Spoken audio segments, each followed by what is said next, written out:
جو باپ اذان سنتے ہی ٹیلی ویژن بند کر دیتا ہے اور فوراً نماز کے لیے چلا جاتا ہے تو ان قریب وہ اپنے اس طرز عمل سے اپنے بچوں کو نماز کا پابند بنا لے گا۔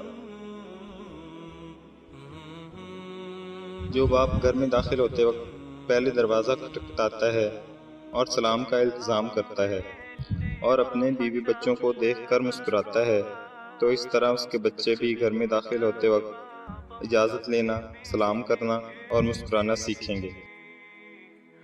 جو باپ اپنے والدین کا احترام کرتا ہے اور ان کے ہاتھوں کو چومتا ہے تو ان قریب اس کے بچے بھی اس کے ہاتھ چومیں گے اور اس کی فرما برداری کریں گے۔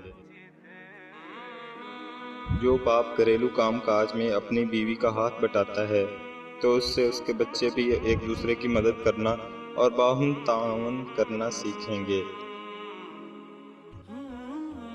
جو ماں حجاب، نماز اور تلاوت قرآن کی پابند ہو تو اسے دیکھ کر اس کی بیٹی بھی حجاب، نماز اور تلاوت قرآن کی پابند بنے گی۔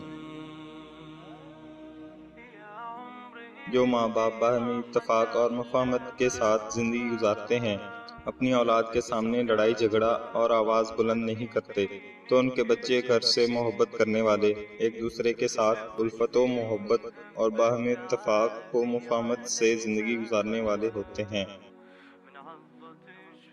جو باپ صلہ رحمی کرتا ہے، اپنے عزیز و اقارب کے ساتھ احسان کرتا ہے اور ان سے محبت کے رشتے استوار کیے رہتا ہے تو اس کی اولاد بھی اس سے یہ صلہ رحمی اور حسن سلوک کرنا سیکھتی ہے۔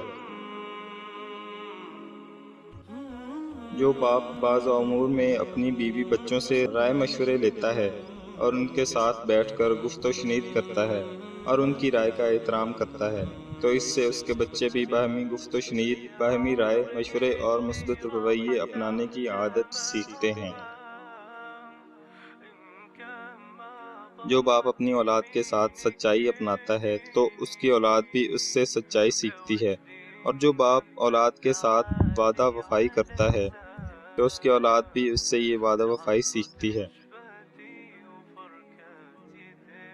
جو ماں باپ صفائی ستھرائی کا اہتمام کرتے ہیں اور ایک منظم اور مرتب زندگی گزارتے ہیں تو اس سے وہ اپنے بچوں کو ایک مرتب و منظم زندگی گزارنا سکھاتے ہیں۔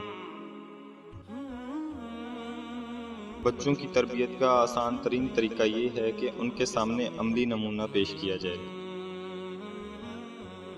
دوستو، امید ہے آپ کو میری ویڈیو پسند آئی ہوگی، تو ویڈیو کو لائک، شیئر اور چینل کو سبسکرائب کرنا نہ بھولیں۔ شکریہ۔